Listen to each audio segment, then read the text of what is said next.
Iya, kembali lagi dengan mediadpr.com nih Bang. Bang, wah ada yang ketangkep lagi nih Bang. Kali ini Ketua PN Jakarta Selatan Bang, ditangkep Bang oleh pihak kejaksaan. Gimana nih Bang? Ketua Pengadilan Negeri Jakarta Selatan, pusat, yang saat ini yang bersangkutan menjabat sebagai Ketua Pengadilan Negeri Jakarta Selatan. Terkait dengan aliran uang, penyidik telah menemukan bukti yang cukup bahwa yang bersangkutan telah diduga menerima uang tadi yang saya sampaikan sebesar 60 miliar rupiah untuk pengaturan putusan agar putusan tersebut dinyatakan onslah, di mana penerimaan itu melalui seorang panitera namanya B. Jelas ya? Ya, saya kira sudah jelas. Silakan satu lagi. Jadi gini ya, hari ini hari Minggu tanggal 13 April 2025 kebetulan ILUNI Fakultas Hukum Universitas Indonesia yang salah satunya saya anggotanya, kita mengadakan halal bihalal. Namanya Lintang Fakultas, artinya bintang fakultas antar fakultas perangkatan. Jadi kumpul semua, kita sebagai alumni Fakultas Hukum merasa prihatin lihat tata negara kita, melihat kedudukan hukum kita yang habis ya diperjualbelikan, dimainkan oleh para oknum-oknum. Nah, terakhir kemarin kita dengar Ketua Pengadilan Negeri Jakarta Selatan yang dulu wakil Ketua Pengadilan Negeri Jakarta Pusat ditangkap oleh Kejaksaan Agung terkait dengan CPO, di mana ketika itu mungkin ketua majelisnya yaitu Pak Arief yang akhirnya promosi menjadi Ketua PN Selatan dan kemarin ditangkap itu terlibat dalam putusan onslah itu yang memang menerima gratifikasi senilai kurang lebih 60 miliar, dan ada oknum panitera Pengadilan Negeri Panmut ya, Negeri Jakarta Utara pun juga dicokok, termasuk 2 kuasa hukumnya. Ini mungkin masih dikembangkan karena bicara kemarin penangkapan, tapi disinilah kita kaget ya, alumni Fakultas Hukum Universitas Indonesia harus ikut membenahi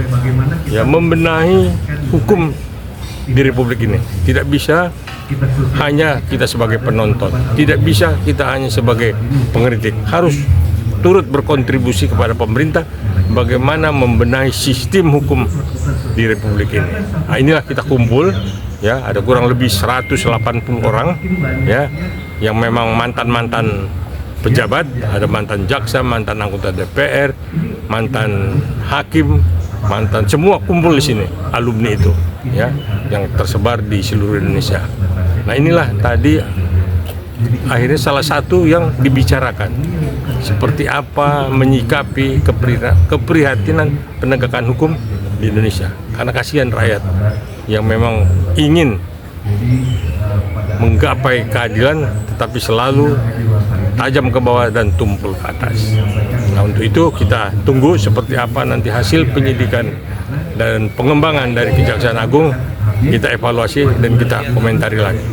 Saya pikir itu intinya ya, acara siang ini. Terima kasih.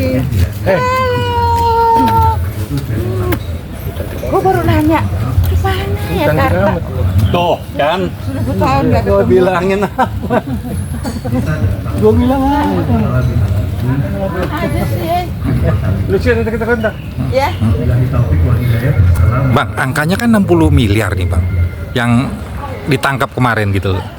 Menurut Abang gimana nih? Bisa lebih besar lagi seperti Zara Saya Fikar Bang? pikir nanti ini kan baru satu perkara, baru satu persoalan Ya, ya. ya. Mungkin masih banyak lagi yang memang Kejaksaan Agung sedang bidik ya. Ini yang masih dikembangkan. Tapi dalam satu case CPO itu putusannya onslah ternyata ada gratifikasi 60 miliar. Artinya di sinilah ada jual beli pasar. Selalu kita ribut jual beli pasar. Nah, inilah yang memang pemerintah ya tidak boleh tutup mata. Apalagi Senayan.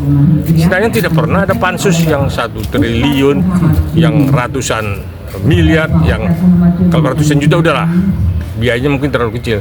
Tapi yang ratusan triliun, ya bahkan 1000 triliun, nggak pernah kita dengar lagi suara dari Senayan mau bikin pansus untuk mengusut itu. Dulu kasus yang hanya ecek-ecek juga pada ribut bikin pansus karena nggak kebagian. Nah mudah-mudahan di Senayan tuh nggak ikut menikmati yang begini-beginian, mesti dibenahi. Nah inilah tadi alumni Fakultas Hukum UI Universitas Indonesia prihatin sekali melihat ketatanegaraan dan hukum di Indonesia. Bang, langkah nyata yang akan dilakukan oleh Fakultas Hukum Indonesia apa nih Bang, alumninya Bang? Kita alumni Fakultas Hukum Universitas Indonesia akan mengadakan seminar, ya, akan memberikan masukan kepada pemerintah dan akan memohon kepada pemerintah agar memang bisa dibenahi. Kita akan seminar dan kita akan memberi masukan dalam waktu dekat. Bentuknya apa nih Bang? Langsung ke DPR atau ke Presiden langsung nih Bang? Ya mungkin kalau DPR udah pada tuli kupingnya, mungkin kita ke Presiden. Ya. Ini kan kita lihat DPR pada tutup kupingnya kan, karena memang atur mengaturnya itu, ya itulah yang membuat rusak tatanan hukum di Republik ini. Bang, untuk yang terakhir Bang, motivasi buat para penegak hukum Bang, biar tetap semangat gimana nih Bang? Nah, jangan kalah dengan mafia Bang. Jadi ya pemerintah dalam hal ini Bapak Presiden tidak boleh diam saja. Saya sangat setuju gebrakan-gebrakan Pak Presiden untuk terus penegakan hukum, menangkap para koruptor, menangkap para korupsi, dan itu yang salah satu yang kita inginkan adalah memenjarakan agar jerak seperti apa. Makanya undang-undang perampasan aset para koruptor itu harus dilakukan, ya, digolkan, karena selama ini tidak jalan. Termasuk juga undang-undang pembuktian terbalik. Ini harus kita pikirkan ke depan. Inilah tugas juga alumni Fakultas Hukum Universitas Indonesia, bekerja sama pemerintah untuk menggolkan undang-undang itu. Kalau Senayan tidak ditekan oleh people power, mereka selalu menikmati gratifikasi.